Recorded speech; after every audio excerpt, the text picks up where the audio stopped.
I'm Margaret Brennan in Washington, and this week on Face the Nation, our exclusive interview with the new Vice President, J.D. Vance. Washington's been a whirlwind of activity in the first week of the Trump 2.0 administration. But what's real and what's just on the president's wish list? Mr. Vice President, if you're ready, we'll dive right in. Ready to go. It's a new era of governing in the nation's capital. You'll hear what the VP has to say about immigration, lowering prices for American consumers, reforming the agency that handles disaster aid, those tech titans supporting Trump, and the pardons of 1,500 people charged with crimes in the January 6th Capitol attack, plus House Republican Mike Turner and Democrat Jason Crow.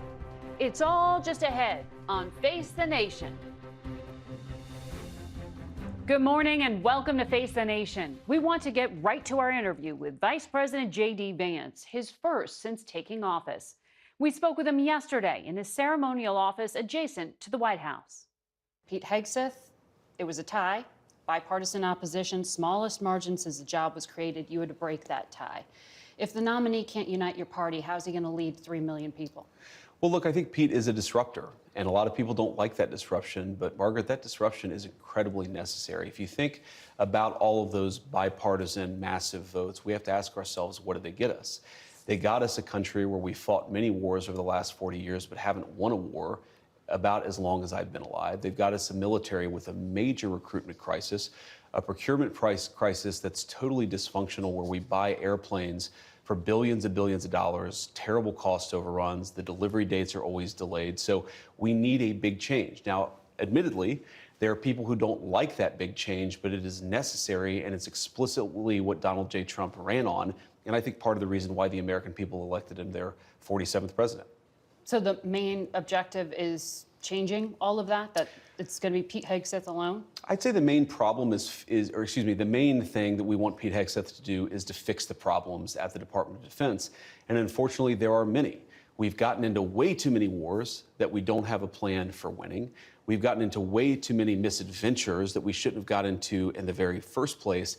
And our procurement process, Margaret, is incredibly broken. We're in an era. Decisions. Well, of course, they're policy decisions, but they're also logistical and implementation decisions. If you look at where we are with the rise of artificial intelligence, with the rise of drone technology and drone warfare, we have to really, top to bottom, change the way that we fund the procurement of weapons, the way that we arm our troops. This is a major period of disruption, and we think Pete Hegseth is the guy to lead the job.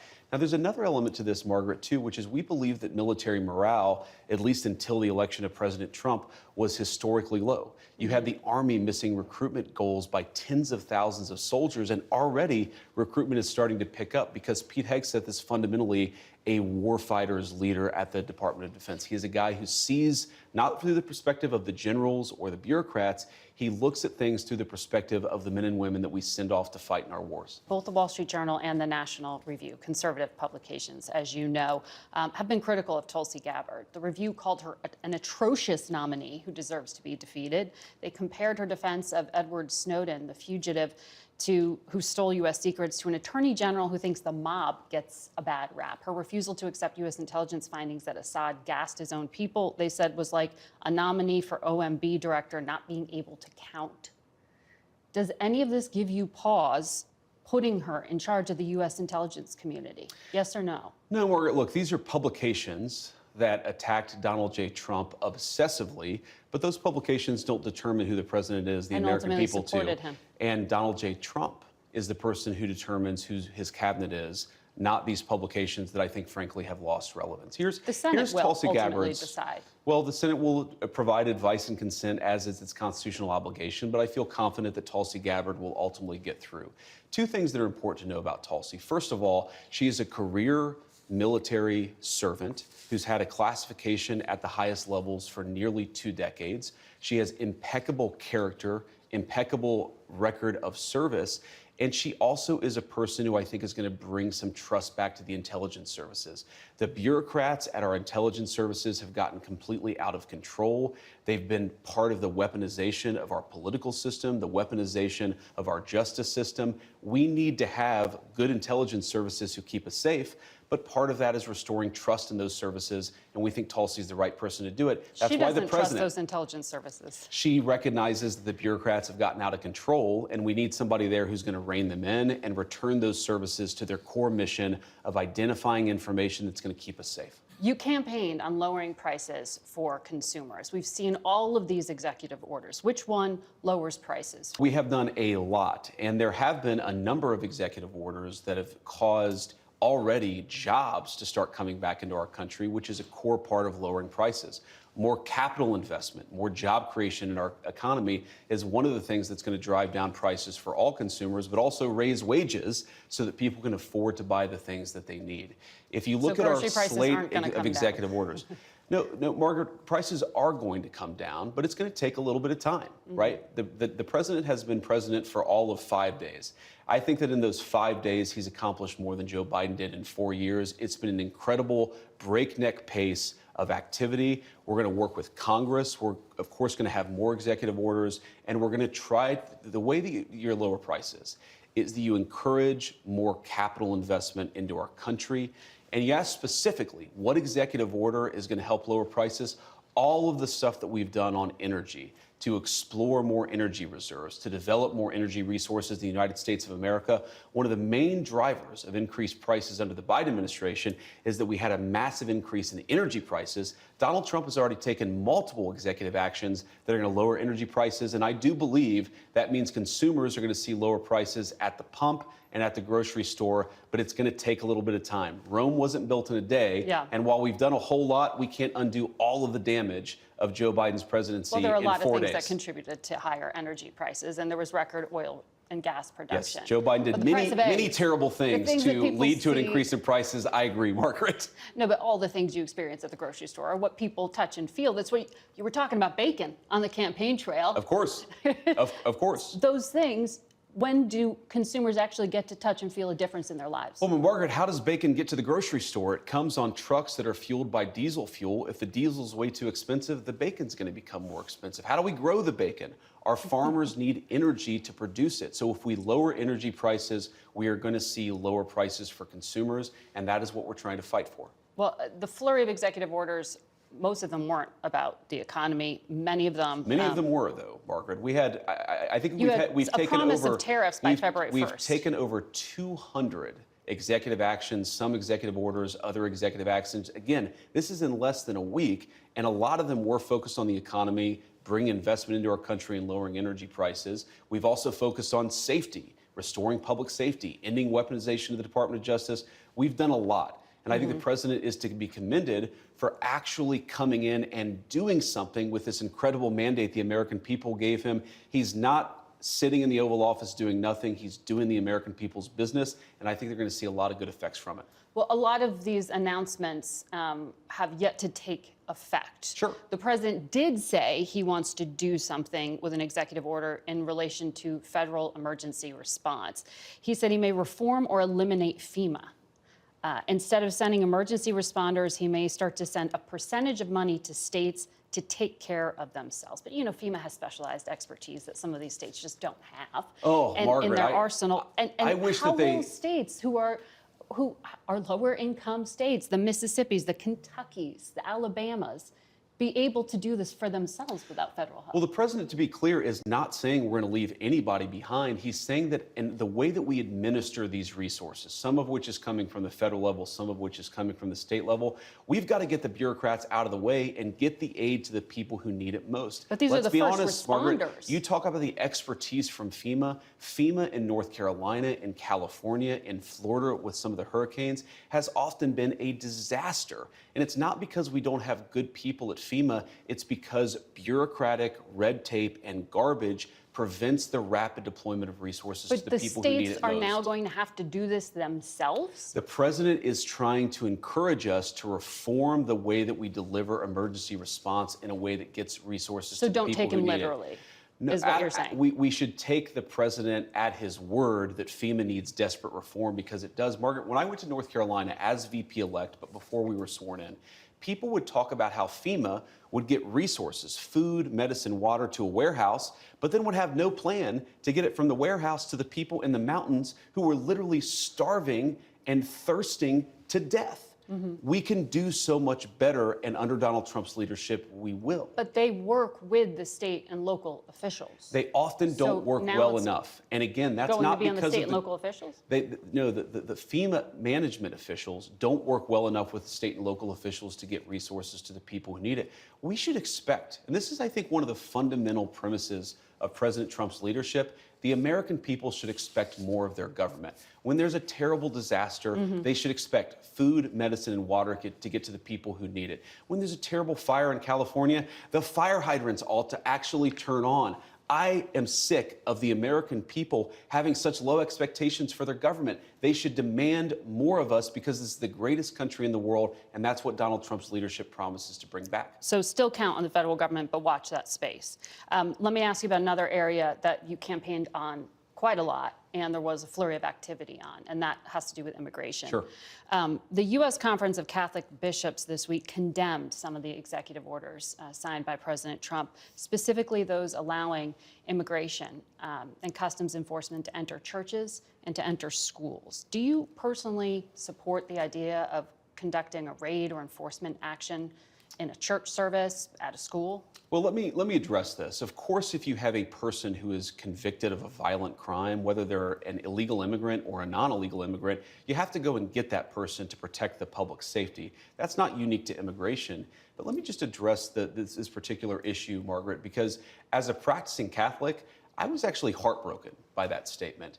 And I think that the U.S. Conference of Catholic Bishops needs to actually look in the mirror a little bit and recognize that when they receive over $100 million to help resettle illegal immigrants, are they worried about humanitarian concerns, or are they actually worried about their bottom line? We are going to enforce immigration law. We're going to protect the American people. Yeah. Donald Trump promised to do that. And I believe the U.S. Conference of Catholic Bishops, if they're worried about the humanitarian costs of immigration enforcement, let them talk about the children who have been sex trafficked because of the wide open border of Joe Biden. You personally let them talk support them about going into people like schools Laken and Riley churches. who were brutally murdered. I support us doing law enforcement against violent criminals, whether they're illegal immigrants or anybody else, in a way that keeps us safe.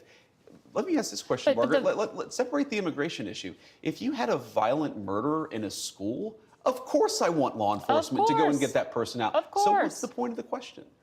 You changed the regulation this week. That's the point of the question. Exactly. Giving the authority to go into churches and go into schools. We empowered law enforcement to enforce But the that law also everywhere has to a protect knock-on Americans. effect, a chilling effect, arguably, to people to not send their kids to school. I desperately hope it has a chilling In effect the on churches, illegal immigrants you think coming the into U.S. our Conference country. of Catholic Bishops are actively hiding criminals from I think the U.S. law enforcement? Conference of Catholic Bishops has frankly not been a good partner in common sense immigration enforcement that the American people voted for. And I hope, again, as a devout Catholic, that they'll do better. There are 5 legal challenges already to one of the other immigration actions, the order on birthright citizenship. A federal judge appointed by Ronald Reagan, I think you'd agree, has some conservative credentials, Sure. paused the order to end birthright citizenship, calling it blatantly unconstitutional. How do you reconcile this challenge to the 14th Amendment to the Constitution? So I obviously disagree with that judge, and these things, some of them will be litigated. That's the nature of our constitutional system. But here's the basic idea of President Trump's view on this.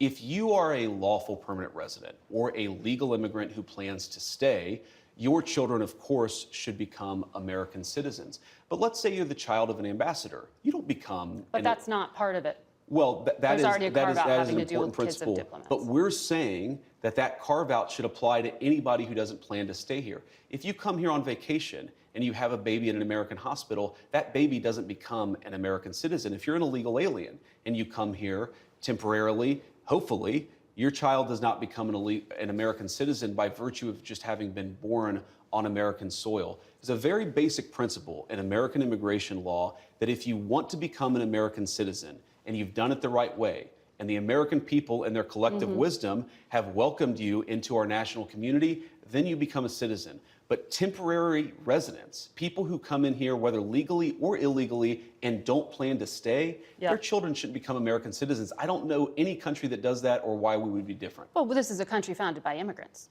Well, this is a country founded by... This is a very unique country, and it was founded by some immigrants and some settlers, but just because we were founded by immigrants doesn't mean that 240 years later that we have to have the dumbest immigration policy in the world. No country says that temporary visitors, their children, will be given complete access to the benefits and blessings of American citizenship. America should actually look out for the interests of our citizens first, and that means, again, if you're here permanently and lawfully, your kid becomes an American citizen. If you're not here permanently, if you're not subject to the jurisdiction of the United States and don't plan to be, why would we make those people's children American citizens permanently? I want to ask you about refugee admissions, which were just suspended by the president. That has nothing to do with the U.S. border. Refugee screening takes 18 to 24 months to go through. They are heavily vetted. Left literally at the airport this week were thousands of Afghans, some of whom had worked with the United States government and were promised to come here. When you talked to us in August, you said, I don't think we should abandon anybody who's been properly vetted and helped us. Do you stand by that? Well, Margaret, I don't agree that all these immigrants or all these refugees have been properly vetted. In fact, we know that there are cases of people who allegedly were properly vetted and then were literally planning terrorist attacks on our country. That happened during the campaign, if you may remember. So clearly not all of these foreign nationals have been properly vetted. But there are 30,000 people in the pipeline, Afghan refugees. But my primary concern as the vice president, Margaret, is to look after the American people. And now that we know that we have vetting problems with a lot of these refugee programs, we absolutely cannot unleash thousands of unvetted people into our country. It's not good. These people are vetted. Just like the guy who planned a terrorist attack in Oklahoma a few months ago, he was allegedly properly vetted, and many people in the media and the Democratic Party said that he was properly vetted. Clearly he wasn't. I don't want my children to share a neighborhood with people who are not properly vetted, and because I don't want it for my kids, I'm not going to force any other American citizens' kids to do that either. No, and that was a very particular case. It wasn't clear if he was radicalized when he got here or while he was living here. I don't really care, Margaret. I don't want that person in my country, and I think most Americans agree with me. We'll be back in 1 minute with more of our interview with Vice President Vance. I'm Maddie. People assume I'm a harmless old lady. Morning, y'all. Back with more from our conversation with the Vice President. 2 weeks ago, you were on Fox News and you said if you protested peacefully on January 6th and had Merrick Garland's Department of Justice treat you like a gang member, you should be pardoned. If you committed violence on that day, obviously you shouldn't be pardoned. Did you counsel the president against these blanket pardons for 1,500 people? Well, Margaret, I noticed including those who committed violence. Margaret, I noticed that you cut off the thing that I said immediately after that. The full quote is that, of course, there are gray areas. And here's the nature of the gray area. Merrick Garland's Department of Justice denied constitutional protections in the prosecutions. There were double standards in how sentences were applied to the J6 protesters versus other groups. What the president said consistently on the campaign is that he was going to look at a case-by-case basis, and that's exactly what we did. We looked at 1,600 cases, and the thing that came out of it, Margaret, is that there was a massive denial of due process of liberty, and a lot of people were denied their constitutional rights. The president believes that. I believe that, and I think he made the right decision. Daniel Rodriguez used an electroshock weapon against a policeman who was dragged out of the defensive line by plunging it into the officer's neck. He was imprisoned, sentenced to 12 years, 7 months. He got a pardon.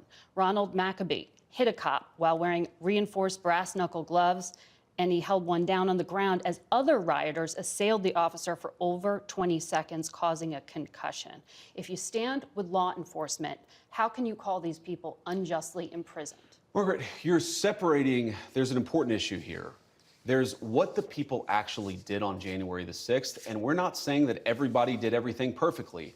And then what did Merrick Garland's Department of Justice do in unjustly prosecuting well over 1,000 Americans in a way that was politically motivated? Is violence like that against a police officer ever justified? Violence against a police officer is not justified, but that doesn't mean that you should have Merrick Garland's weaponized Department of Justice expose you to incredibly unfair process, to denial of constitutional rights, and frankly, to a double standard that was not applied to many people, including, of course, the Black Lives Matter rioters who killed over 24 people and never had the weight of a weaponized Department of Justice come against them.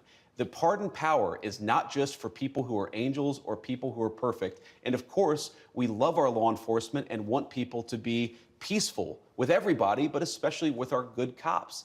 That's a separate issue from what Merrick Garland's Department of Justice did. We rectified a wrong, and I stand by it.